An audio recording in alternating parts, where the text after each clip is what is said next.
الحمد لله وكفى والصلاة والسلام على سيد الرسل وخاتم الأنبياء وعلى آله وأصحابه الأتقياء الذين هم خلاصة العرب وخير الخلائق بعد الأنبياء أما بعد وأعوذ بالله من الشيطان الرجيم بسم الله الرحمن الرحيم إلا تنصروه فقد نصره الله إذ أخرجه الذين كفروا ثاني اثنين إذ يقول لصاحبه لا تحزن إن الله معنا قال النبي صلى الله عليه وسلم لو كنت متخذا من الناس خليلا لاتخذت أبا بكر أو كما قال عليه الصلاة والسلام صدق الله العظيم وبلغنا رسوله النبي الأمي الكريم ونحن على ذلك من الشاهدين والشاكرين والحمد لله رب العالمين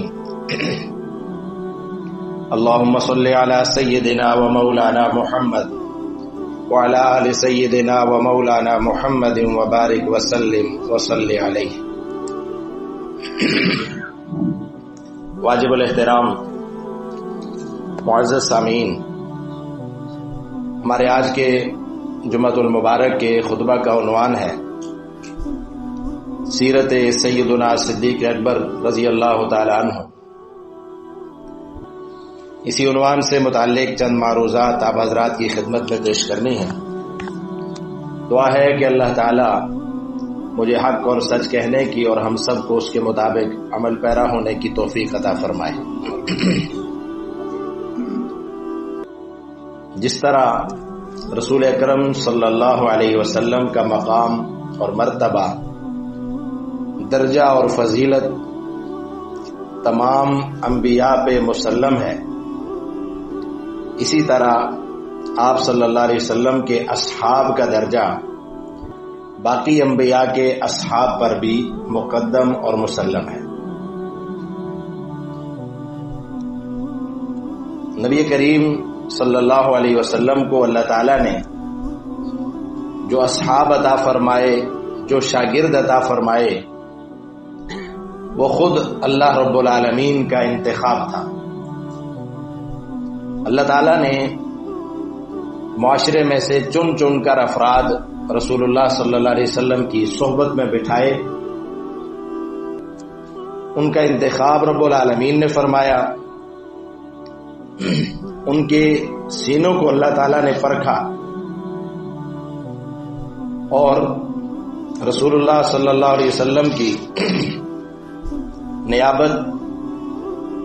آپ صلی اللہ علیہ وسلم کی اقتداء انہیں نصیب فرمائی۔ سامعین محترم، حضرت عبداللہ بن مسعود رضی اللہ تعالی عنہ کا ایک قول میں آپ کے سامنے رکھوں گا۔ آپ فرماتے ہیں کہ من کان مستنن فلیستن بمن قد مات، تم میں سے جو شخص کسی کی پیروی کرنا چاہتا ہے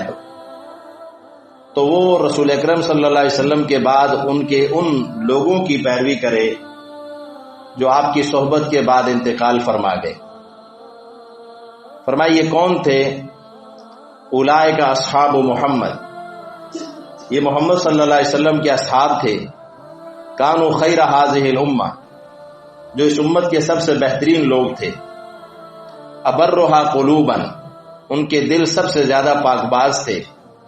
اعمقھا علما، ان کا علم سب سے گہرا تھا۔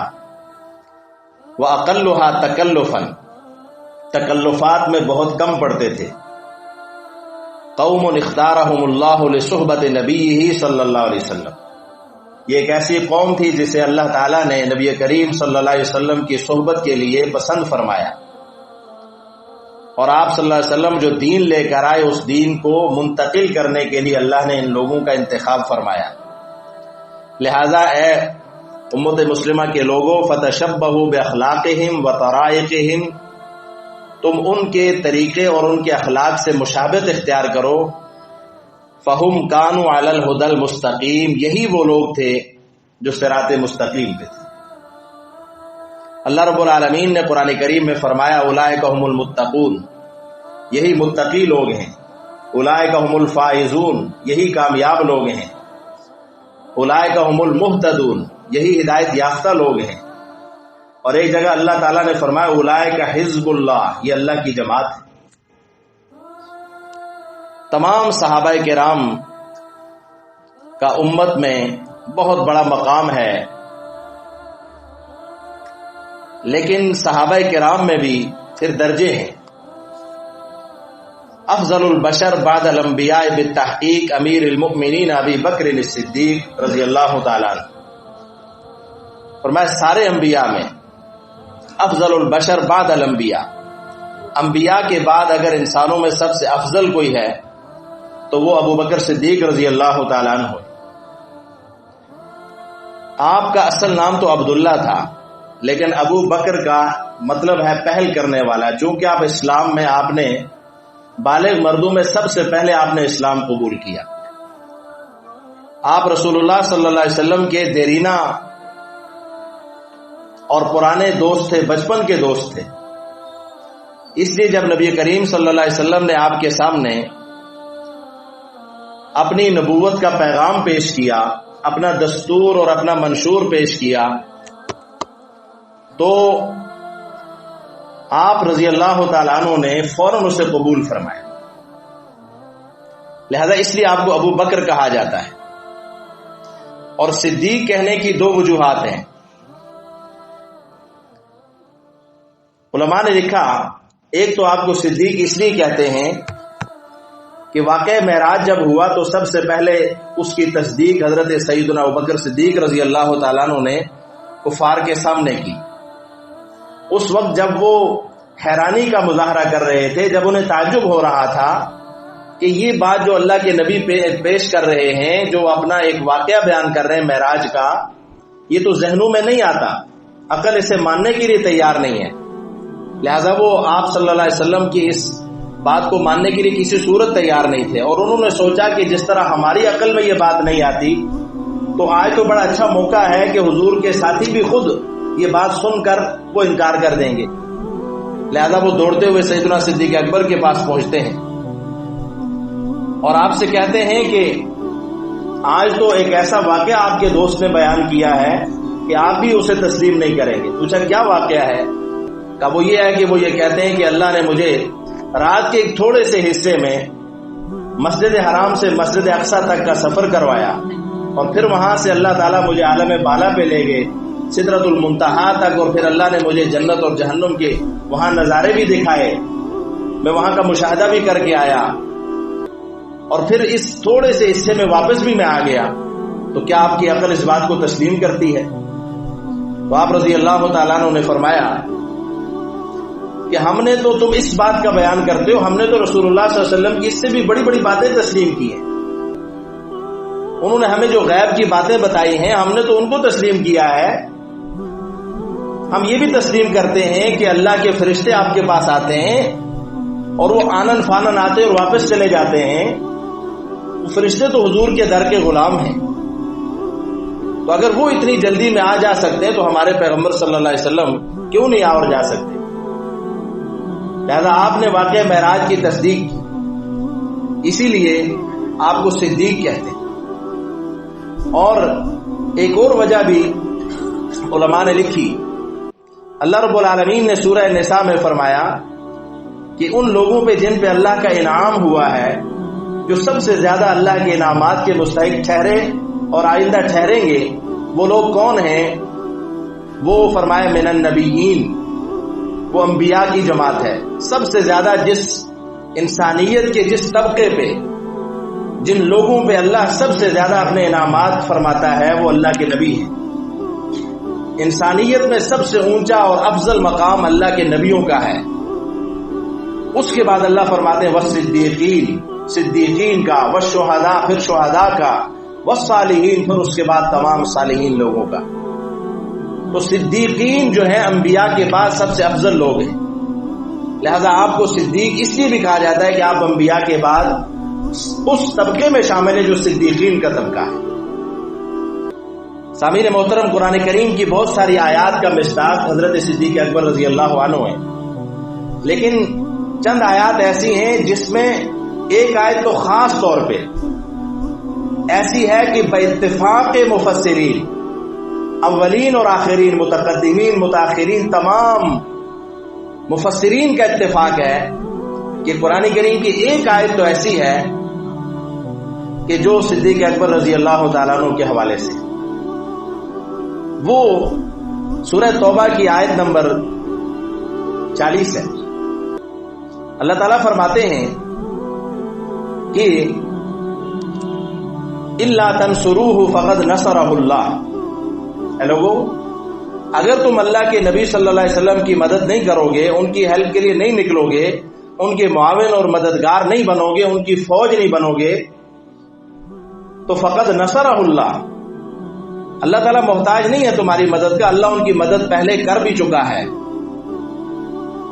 کب؟ اذ اخرجہ الذین کفروا ثانی اثنین اذ ہما فی الغار اذ یقول لصاحبہ لا تحزن ان اللہ معنا، اور یہ اللہ اس موقع پہ مدد کر چکا جب ہجرت کا وقت تھا، آپ ہجرت فرما رہے تھے اور آپ اپنے ایک ساتھی کے ساتھ، ثانی اثنین، دو میں سے دوسرا، اس کے ساتھ آپ غار میں تھے، اور اس وقت جب آپ کفار آ کر غار کے دہانے پہ پہنچ گئے تو اس وقت رسول اللہ صلی اللہ علیہ وسلم نے اپنے ساتھی سے ایک جملہ کہا، اللہ تعالیٰ اسے کوٹ کرتے ہیں یہاں پہ، وہ کیا تھا؟ اذ یقول لصاحبہ، جب وہ اپنے ساتھی سے کہہ رہے تھے۔ کون کہہ رہے تھے؟ رسول اللہ صلی اللہ علیہ وسلم۔ کس سے کہہ رہے تھے؟ اپنے صاحب سے، یعنی صدیق اکبر رضی اللہ تعالیٰ عنہ کو اللہ تعالیٰ رسول اللہ صلی اللہ علیہ وسلم کا ساتھی اور صاحب کہہ رہے ہیں۔ جب وہ اللہ کے نبی اپنے ساتھی سے کہہ رہے تھے، کیا کہہ رہے تھے؟ لا تحزن ان اللہ معنا، اب غم مت کریں، یہ ساری طاقت ہمارے خلاف ہے لیکن اللہ ہمارے ساتھ، ان اللہ معنا۔ تو صدیق اکبر کو رسول اللہ صلی اللہ علیہ وسلم کا صاحب کس نے کہا؟ اللہ تعالیٰ نے فرمایا۔ یہ آپ کا منفرد اعزاز ہے، اور تاریخ اس بات میں متفق ہے کہ اس رات غار ثور میں آپ کے ساتھ کوئی اور نہیں تھا سوائے ابوبکر صدیق۔ اس لیے حضرت ابوبکر صدیق رضی اللہ تعالیٰ عنہ کی اس فضیلت کے بارے میں، جو آپ کو ایک رات نہیں 3 راتیں حاصل ہوئی، ایک ایک رات کتنی قیمتی تھی، حضرت عمر رضی اللہ تعالیٰ عنہ نے فرمایا واللہ للیلۃ من ابی بکر خیر من آل عمر، فرمایا کہ ابو بکر کی ایک رات وہ جو انہوں نے غار ثور میں حضور کے ساتھ گزاری، وہ آل عمر، صرف عمر نہیں، آل عمر کی تمام راتوں سے افضل۔ اور ایک موقع پہ تو آپ نے فرمایا کہ آپ میری زندگی کی ساری نیکیاں لے لیں، وہ ایک رات کی جو آپ نے غار ثور میں حضور کے ساتھ گزاری نا، وہ مجھے دے دیں، کیونکہ وہ ایسی قیمتی راتیں تھی کہ اوپر اللہ آپ کا محافظ تھا اور نیچے ابوبکر صدیق رضی اللہ عنہ، اور پھر اس وقت آپ کا غلام، آپ کی بیٹی، وہ خدمت میں لگے ہوئے ہیں اور کھانا لا رہے ہیں، اور جو ہے وہ غلام ہے وہ بکریاں چروا کے وہاں تک پہنچتا ہے اور وہاں کی خبریں بھی پہنچاتا ہے، حالات سے بھی آگاہی دیتا ہے، سانپ وہاں آپ کو ڈستا ہے، لیکن آپ اس لیے حرکت نہیں کرتے، جنبش نہیں دیتے اپنے جسم کو کہ اب میرے نبی صلی اللہ علیہ وسلم کے آرام میں خلل نہ آ جائے، سوراخ بند کر دیتے ہیں، اپنے جو چیز آپ کے پاس میسر تھی وہ لگاتے ہیں، پھر جہاں نہیں تو اپنی ایڑی لگا دیتے ہیں۔ یہ بتایا کہ نبوت کا تحفظ کس طرح کیا جاتا ہے، آپ اپنا تن من دھن جان مال سب کچھ لگا دیں، نہیں تو اس کے بعد کچھ نہیں بچا تو جان بھی لگا دیں، لیکن نبوت کے مقام کی، آپ صلی اللہ علیہ وسلم کے مقام کا تحفظ کریں۔ یہ درس ہے میرے اور آپ کے لیے کہ ہر چیز پہ آپ کمپرومائز کر سکتے ہیں، لیکن دین، ایمان اور پیغمبر صلی اللہ علیہ وسلم کی شان پہ کوئی کمپرومائز نہیں ہو سکتا۔ یہ صدیق اکبر کی تعلیم ہے، اور یہ آپ کی زندگی سے ہمیں یہ درس ملتا ہے۔ سامعین محترم، اسی طرح ایک آیت قرآن کریم کی سورہ زمر کی آیت ہے جس میں اللہ فرماتے ہیں والذی جاء بالصدق وصدق بہ اولئک هم المتقون، وہ آدمی جو سچائی لے کے آیا، وہ کون ہے؟ وہ رسول اکرم صلی اللہ علیہ وسلم، جاء بالصدق، جو سچائی لے کے آئے، وصدق بھی، اور وہ جس نے اس سچائی کی تصدیق کی، سچائی لے کے آنے والے رسول اکرم، اس سچائی کی تصدیق کرنے والے ابوبکر صدیق۔ اللہ فرماتے ہیں اولئک هم المتقون، یعنی اگرچہ اس میں سارے رسول اکرم صلی اللہ علیہ وسلم کے پیغام، آپ کے میسج کی تصدیق کرنے والے سب لوگ اس میں شامل ہیں، لیکن اول مصداق اس کا ابوبکر صدیق۔ آپ ان کی شان کا اور سچائی کا اندازہ کریں کہ وہ اللہ نے ان کو جس نام سے شہرت دی وہ نام ہی صدیق ہے، یعنی سچائی کی پہچان بن گئے۔ سامعین محترم، سورہ نور کی ایک آیت نمبر 22، ہوا یوں کہ جب حضرت ام عائشہ صدیقہ رضی اللہ تعالیٰ عنہ پہ تہمت لگی، منافقین نے پروپیگنڈا کیا، تو اس کے بعد بہت سارے سادہ لوگ مسلمان بھی، جب کوئی پروپیگنڈا عام ہوتا ہے، کوئی بات پھیل جاتی ہے، تو پھر لوگ آپ کو پتا ہے ہر طرح کی باتیں کرتے ہیں جب تک کہ اس کی حقیقت کھلتی نہیں ہے۔ تو ایسے ہی جب وہ تہمت والا معاملہ ہوا تو بہت سارے سادہ لوگ مسلمان بھی وہ باتیں کرتے تھے۔ تو ایک شخص تھے حضرت مصطح رضی اللہ عنہ، تو وہ ایسے تھے کہ ایک معیشت ان کی بڑی کمزور تھی، غریب آدمی تھے، تو حضرت صدیق اکبر رضی اللہ تعالیٰ عنہ جو ہیں ان کے ساتھ مالی تعاون مستقل فرمایا کرتے تھے، یعنی سمجھ لو ان کے گھر کا خرچہ ہی آپ نے برداشت کیا۔ جب وہ پروپیگنڈا عام ہو گیا تو وہ مصطح رضی اللہ عنہ بھی، انہوں نے بھی کہیں یہ باتیں کی کہ ممکن ہے ایسا ہوا ہو۔ تو آپ سمجھتے ہیں کہ ایسے موقع پہ انسان کو دکھ ہوتا ہے کہ جس انسان کو میں اتنا اس کے ساتھ تعاون کرتا ہوں وہ میرے بارے میں اس طرح کے خیالات رکھے، یہ اتنی جلدی جو میرے گھر کو جانتا ہوں، میرے معاملات سمجھتا ہوں، وہ بھی اگر پروپیگنڈے کا شکار ہو جائے تو یہ تو اچھی بات نہیں ہے۔ لہذا آپ کا دل دکھا اور آپ نے اس کا خرچہ جو ہے وہ بند کر دیا، جب میں نہیں دوں گا۔ ظاہر بات ہے ہم میں سے ہر کوئی پھر ایسے موقع پہ یہی سوچتا ہے۔ تو جب یہ فیصلہ آپ نے کیا تو اللہ تعالیٰ نے سورہ نور کی آیت نمبر 22 اتاری۔ اللہ فرماتے ہیں وَلَا يَأْتَلِ أُولُو الْفَضْلِ مِنْكُمْ وَالسَّعَةِ أَنْ يُؤْتُوا أُولِي الْقُرْبَى وَالْمَسَاكِينِ، تم میں سے وہ لوگ جو اولو الفضل ہیں، مال والے ہیں، یہاں اللہ نے مال کو فضل کہا، اولو الفضل منکم والسعة، وسعت والے ہیں جن کو اللہ تعالیٰ نے مال کو شادہ دیا ہے، وہ قسم نہ کھائیں اس بات کی کہ وہ اپنے قریبی رشتہ داروں کو، یتیموں، مساکین اور مہاجرین کو کچھ نہیں دیں۔ انہیں چاہیے کہ وَلْيَعْفُوا وَلْيَصْفَحُوا، انہیں چاہیے کہ وہ درگزر کریں، معاف کریں۔ أَلَا تُحِبُّونَ أَن يَغْفِرَ اللَّهُ لَكُمْ، کیا تم اس بات کو پسند نہیں کرتے کہ اللہ تمہیں بھی معاف کرے؟ اگر تم خود اپنے لیے معافی کے طلبگار ہو، معافی کو پسند کرتے ہو، تم یہ دیکھتے ہو، یہ چاہتے ہو کہ اللہ تمہیں معاف کرے، تمہاری خطاؤں سے درگزر کرے، تو تم بھی دوسروں کو معاف کرو۔ تو صدیق اکبر رضی اللہ تعالیٰ عنہ بول پڑے، فرمایا یقیناً میں پسند کرتا ہوں کہ اللہ مجھے معاف کرے اور میں بھی معاف کرنے کا وعدہ کرتا ہوں، اور آپ نے ان کا خرچہ دوبارہ سے بحال کر دیا۔ آج میرے لیے اور آپ کے لیے، ہم مسلمانوں کے لیے اتنا بڑا سبق ہے اس آیت میں اور اس واقعے میں کہ ہم چھوٹی چھوٹی باتوں پہ، چھوٹے چھوٹے تنازعات پہ عمر گزر جاتی ہے، بھائی بہن آپس میں کدورتیں اور نفرتیں ختم نہیں کرتے، ان کے دل ایک دوسرے کے لیے ایسے میلے ہو جاتے ہیں کہ ایک دوسرے کو معاف کرنے کے لیے تیار نہیں ہوتے۔ لیکن اللہ تعالیٰ فرماتے ہیں اگر تم اس بات کو پسند کرتے ہو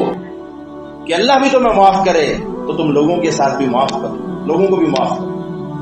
فمن عفا واصلح فاجرہ علی اللہ، جو معاف کرے اور صلح کو بحال رکھے اس کا اجر اللہ کے ذمہ ہے۔ تو سامعین محترم، یہ صدیق اکبر رضی اللہ تعالیٰ عنہ اس آیت کا مصداق تھے۔ نبی کریم صلی اللہ علیہ وسلم نے اپنی احادیث میں بھی آپ کا مقام اور مرتبہ بیان فرمایا۔ ایک حدیث میں آپ صلی اللہ علیہ وسلم نے ارشاد فرمایا کہ حضرت عائشہ فرماتی ہیں کہ ان ابا بکر دخل علی رسول اللہ صلی اللہ علیہ وسلم، ایک دفعہ حضرت ابوبکر رسول اللہ صلی اللہ علیہ وسلم کے پاس تشریف لائے تو آتے ساتھ ہی آپ صلی اللہ علیہ وسلم نے ان سے فرمایا انت عتیق اللہ من النار، تم اللہ کی طرف سے جہنم سے آزاد ہو۔ فیومئذ سمی عتیقا، لہذا اس کے بعد آپ کا ایک لقب اور پڑا، صدیق کے بعد آپ کو حضور نے خود عتیق بھی کہا، اور عتیق کا مطلب ہے وہ جسے جہنم سے آزادی کا پروانہ مل چکا۔ آپ نے فرمایا کہ تم انت عتیق اللہ من النار، ایک حدیث میں آپ صلی اللہ علیہ وسلم نے یوں ارشاد فرمایا، مسند احمد کی روایت ہے، اس میں آپ نے مختلف اپنے اصحاب کے بارے میں مختلف ان کی فضیلتیں بیان فرمائی. تو حضرت صدیق اکبر کے بارے میں فرمایا، ارحم امتی بامتی ابو بکر، میری امت میں سے جو میری امت کے لیے سب سے زیادہ شفقت رکھنے والے انسان ہیں وہ ابو بکر ہیں. واشدہم فی امر اللہ عمر، اللہ کے معاملات کو سختی سے نافذ کرنے والے، ان پہ چلنے والے اور چلانے والے وہ عمر ہیں. وَأَصْدَقُهُمْ حَيَاءً عثمان، اور حیا میں میرے صحابی جو سب سے آگے ہیں وہ حضرت عثمان ہیں. وَقَضَاهُمْ عَلِي، اور وہ شخص جس کے پاس فیصلے کی قوت اور پاور ہے، جس کا علم مضبوط ہے، جس کی شجاعت مثالی ہے، حضرت حضور فرماتے ہیں وَقَضَاهُمْ عَلِي، وہ حضرت علی المرتضیٰ ہیں. تو حضور نے حضرت ابوبکر کے بارے میں کیا فرمایا، ارحم امتی بامتی ابو بکر، میری امت میں سے میری امت پہ سب سے زیادہ شفقت کرنے والے. اور اس کی انشاءاللہ ہم 2-3 مثالیں آپ کے سامنے رکھیں گے، لیکن 2-3 احادیث پہلے اور آپ سنیں. ایک حدیث میں رسول اللہ صلی اللہ علیہ وسلم نے ارشاد فرمایا، لو کنت متخذا من الناس خلیلا، اگر میں لوگوں میں سے کسی کو اپنا خلیل بناؤں، یعنی مجھے اللہ تعالیٰ کہے کہ اپنا کوئی جگری دوست، خلیل جگری دوست، حضرت ابراہیم کا خلیل اللہ، ابراہیم خلیل اللہ، تو حضور نے فرمایا اگر میں اپنا کسی کو خلیل بناؤں تو کس کو بناؤں گا، لاتخذت ابا بکر، میں ابو بکر کو اپنا خلیل بناؤں گا، اپنا دوست بناؤں گا. سامعین محترم، حضرت ابو درداء رضی اللہ تعالیٰ عنہ فرماتے ہیں کہ ایک دفعہ مجھے رآنی رسول اللہ صلی اللہ علیہ وسلم، مجھے دیکھا کہ انا امشی بین یدی ابی بکر، کہ میں حضرت ابوبکر کے آگے آگے چل رہا ہوں، ہم اکٹھے چل رہے ہیں لیکن میں آگے ہوں. تو حضور نے مجھے کہا، لم تمشی امام من هو خیر منک، تو کیوں اس شخص سے آگے چل رہا ہے جو تجھ سے مقام و مرتبے میں بہتر ہے. فرمایا ان ابا بکر خیر من طلعت علیہ الشمس وغربت، ابو بکر تو ان لوگوں میں سے ہے، یعنی سورج طلوع و غروب جب ہوتا ہے تو سب سے افضل لوگ جو جن پہ وہ سورج پڑتا ہے ان میں ابو بکر ہے، اور تو ان سے آگے چل رہا ہے. یعنی سبق ہے میرے لیے اور آپ کے لیے، ہماری نوجوان نسل کے لیے، کہ جو آپ سے بڑے ہوں مقام و مرتبے میں، احترام میں، ان کو اپنے آگے چلائیں، ان کو احترام دیں، رسپیکٹ دیں ان کو. جیسے حضور نے فرمایا کہ تم ان کے آگے کیوں چل رہے، بتایا کہ یہ سب سے افضل ہے آپ میں. اور تمام صحابہ کرام حضرت صدیق اکبر رضی اللہ عنہ کو افضل سمجھتے تھے، احترام دیتے تھے. چونکہ آپ صلی اللہ علیہ وسلم جب بھی بیٹھتے تو آپ کے دائیں جانب پہلے نمبر پہ جو بیٹھے ہوتے تھے وہ صدیق اکبر رضی اللہ عنہ ہوتے تھے. اور صحابہ کہتے ہیں ہم جہاں بھی دیکھتے حضور جاتے آتے بیٹھتے، کہیں کوئی محفل ہوتی تو صدیق اکبر، حضرت عمر، حضرت عثمان، یہ صحابہ آپ کے ساتھ ہوتے تھے. اور امام ابن تیمیہ رحمہ اللہ کا یہ قول اگر آپ سنیں، جو آپ فرماتے ہیں کہ قال العلماء صاحب ابو بکر حین اسلم الی حین توفی، یعنی حضرت ابوبکر حضور کی صحبت میں جب سے اسلام لائے، اپنے اسلام لانے کے دن سے لے کر وفات کے دن تک، حضور کے وصال تک حضور کے ساتھ رہے. ولم یفارق سفرا ولا حضرا الا فیما اذن له صلی اللہ علیہ وسلم، فرمایا کہ کبھی وہ سفر و حضر میں حضور سے جدا نہیں ہوئے، ساتھ رہے. ہاں جب حضور نے کوئی حکم دیا جدا ہونے کا، کوئی آرڈر دیا تو اس کی پیروی میں آپ ضرور الگ ہوئے، ورنہ حضور کے ساتھ رہے. سامعین محترم، صدیق اکبر رضی اللہ تعالیٰ عنہ کی خاص جو خوبی تھی نا، وہ یہ تھی کہ آپ مزاج شناس تھے، رسول اللہ صلی اللہ علیہ وسلم کے مزاج کو سمجھتے تھے، اور دین کے بھی مزاج شناس تھے، یعنی دین کے مزاج کو بھی سمجھتے تھے، اسلام کے مزاج کو سمجھتے تھے. مزاج شناس پیغمبر بھی تھے اور مزاج شناس دین بھی تھے. حضور کے مزاج کو سمجھتے تھے، اس مزاج کے مطابق وہ چلتے تھے، اور دین کے مزاج شناس بھی تھے. اب دیکھیں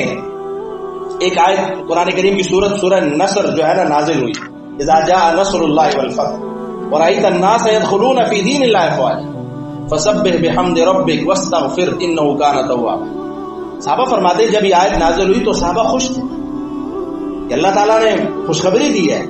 کہ اذا جاء نصر اللہ والفتح، جب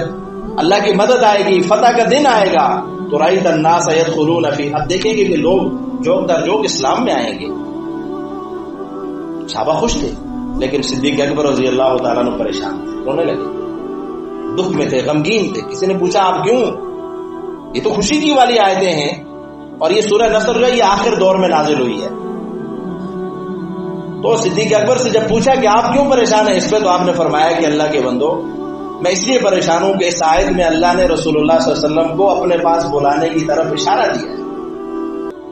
کہ جو آپ کی ڈیوٹی تھی وہ کمپلیٹ ہو چکی ہے۔ اللہ نے آپ کو بھیجا تھا دین دے کر، آپ نے اسے دین کو نافذ بھی کیا، دین کو عام کیا، پھیلایا، پہنچایا۔ بلغت الرسالۃ وادیت الامانۃ ونصحت الامہ، آپ اپنی ڈیوٹی پوری کر چکے ہیں۔ اب اللہ تعالیٰ آپ سے فرما رہے ہیں کہ فسبح بحمد ربک،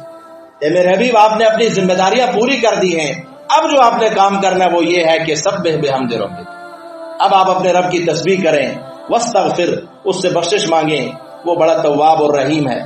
تو اب یہ اشارہ ہے کہ اب آپ کی ڈیوٹی پوری، اب آپ نے صرف اپنے رب کو یاد کرنا ہے اور انتظار کرنا ہے کہ کب رب کا بلاوا آ جائے۔ تو مزاج کو سمجھتے تھے، قرآن کے مزاج کو سمجھتے تھے، اور یہ مزاج ایسے نہیں سمجھ آتا کہ آپ نے ایک تفسیر پڑھی اردو کی اور لے کے آپ 2-3 تفسیروں کا معائنہ کیا اور آپ بیٹھ کے لیکچر دینا شروع ہو گئے۔ اس طرح نہیں قرآن کا مزاج سمجھ آتا۔ قرآن کا مزاج اس کو جنہوں نے عمریں لگائی ہوتی ہیں ساری زندگی پڑھ پڑھ کے، پھر ان کو قرآن کا مزاج سمجھ آتا ہے، دین کا مزاج سمجھ آتا ہے کہ قرآن کس پس منظر میں بات کرتا ہے۔ سامعین محترم، اور یہ مزاج شناسی ایسی تھی کہ جب رسول اللہ صلی اللہ علیہ وسلم کا وصال ہوا تو صحابہ کی اتنی محبت تھی حضور کے ساتھ، وہ تو آپ کے علاوہ کسی اور سے محبت ہی نہیں کرتے، ان کے لیے تو سب کچھ حضور کی ذات تھی۔ جب یہ موقع آیا کہ وصال کا موقع حضور کا، اب صحابہ پریشان، غمگین، رو رہے ہیں اور دھاڑے مار مار کے رو رہے ہیں، بے ہوش ہو رہے ہیں۔ حضرت عمر جیسے بہادر انسان بھی تلوار لے کے گھوم رہے ہیں، جو کہے گا حضور اس دنیا سے چلے گئے ہیں میں اس کا سر قلم کر دوں۔ ایسے میں جس نے امت کو سنبھالا وہ سیدنا صدیق اکبر تھے۔ آپ مسجد میں تشریف لائے، ممبر پہ کھڑے ہوئے، آپ نے قرآن کریم کی ایک آیت پڑھی، اور وہ آیت اتنی اس موقع پہ پڑھی کہ صحابہ ایک دم جو ہے نا، وہ آیت کیا تھی؟ وما محمد الا رسول، اور محمد صلی اللہ علیہ وسلم بھی اللہ کے رسول ہیں، قد خلت من قبلہ الرسل، آپ سے پہلے بھی انبیاء آئے اور اس دنیا سے چلے گئے۔ افإن مات او قتل، کہ اگر وہ اس دنیا سے چلے جائیں یا شہید کر دیے جائیں تو انقلبتم علی اعقابکم، مومنو تم کیا اپنی ایڑیوں پہ واپس پھر جاؤ گے، دوبارہ ارتداد کے شکار ہوگے؟ ومن ينقلب على عقبيه فلن يضر الله شيئا، اور سن لو کہ جو دوبارہ اپنی ایڑیاں پھیر کے پیچھے پلٹے گا کفر کی جانب، وہ اللہ کا کچھ نہیں بگاڑے گا۔ اب یہ آیت جب آپ نے آیت صرف پڑھی، صحابہ فرماتے ہمیں ایسے لگا کہ جیسے آیت ابھی نازل ہوئی، ہم چونک گئے کہ آیت ہمارے ذہنوں سے پیچھے چلی گئی، ہم نے سمجھا تھا کہ شاید کبھی ہماری جدائی ہو ہی نہ۔ تو صدیق اکبر نے ہمیں اس وقت بیدار کیا۔ آپ کا بطور خلیفہ جب انتخاب ہوا سامعین محترم، تو آپ نے فرمایا، جو جب حکمران بنے، فرمایا میں اس کو پسند نہیں کرتا تھا، لیکن اب جب مجھے یہ ذمہ داری ملی ہے تو سن لو، جب تک میں سیدھے راستے پہ چلوں، صحیح قرآن و سنت کے مطابق، نبی صلی اللہ علیہ وسلم کی تعلیمات کے مطابق حکم دوں، اس کی پیروی کرنا، اور جہاں میں غلط چلوں مجھے سیدھا کر دے۔ اور پھر فرمایا کہ تم میں سے جو شخص غریب ہے، کمزور ہے، وہ میرے نزدیک اس وقت تک طاقتور ہے جب تک کہ میں اس کو اس کا حق نہ دلا دوں، اور جو تمہارے اندر جو طاقتور ہیں وہ میرے نزدیک اس وقت تک کمزور ہیں جب تک کہ میں ان سے کسی مظلوم کا انتقام نہ لے لوں۔ یہ آپ کا درس تھا کہ حکمران جو بنتا ہے، جو رسول اللہ صلی اللہ علیہ وسلم کا نائب بنتا ہے، اس کے اوصاف کیا ہوتے ہیں، جسے اللہ زمام اقتدار عطا کرتا ہے، جو امت مسلمہ پہ نگران اور جو حکمران بنایا جاتا ہے، اس کو اپنے اندر یہ اوصاف پیدا کرنے چاہیے۔ یہ نہیں کہ غریب کو اور مارو اور امیر کو طاقتور سے طاقتور کرتے جاؤ۔ سامعین محترم، رسول اللہ صلی اللہ علیہ وسلم نے فرمایا مجھ پہ جس نے احسان کیے میں نے ان کے احسانات کا بدلہ چکا دیا، لیکن ایک شخص ایسا ہے وہ بکر جس کے احسان مجھ پہ اتنے ہیں کہ اللہ ان کو ان کے احسانات کا بدلہ دے گا۔ آپ سوچیں کہ آپ کو ضرورت ہو اپنے مشن کے لیے آگے بڑھنے کی، تو اس وقت جب ضرورت ہے، غزوہ تبوک کا موقع ہے، حضور نے فرمایا کہ لاؤ بھائی اس دفعہ ہم نے بڑی دور جانا ہے، بڑی لمبی جنگ ہے، بڑا دشمن طاقتور ہے، اس کے چندہ جمع 3 دن تک حضور اعلان فرماتے رہے۔ تو اس وقت جس شخص نے اپنے گھر کا سارا مال جو ہے وہ جا کر حضور کے قدموں میں رکھا، اس شخص کو ابو بکر صدیق کہتے ہیں۔ اور علامہ اقبال نے تو اس کی ترجمانی کی تھی اس واقعے کی کہ پروانے کو چراغ ہے، بلبل کو پھول بس، صدیق کے لیے خدا کا رسول بس۔ حضور نے پوچھا گھر کے لیے کیا چھوڑا ہے؟ فرمایا اللہ اور اس کے رسول کا نام چھوڑا ہے کسی کے اندر یہ جذبہ آج کے زمانے میں کہ وہ اتنا کچھ کر سکے؟ اس لیے حضرت ابوبکر صدیق کے احسان جہاں حضور کے ساتھ تھے، وہاں ہم پر، مجھ پر اور آپ پر بھی حضرت صدیق اکبر کے احسانات ہیں۔ اللہ تعالی ہم سب کو توفیق عطا کرے کہ ہم اسوہ صدیق کو اپنائیں اور اپنے اندر وہ اوصاف پیدا کریں، اس طرح کی محبت اپنے نبی سے کریں جیسی صدیق نے کی۔ وما علینا الا البلاغ المبین۔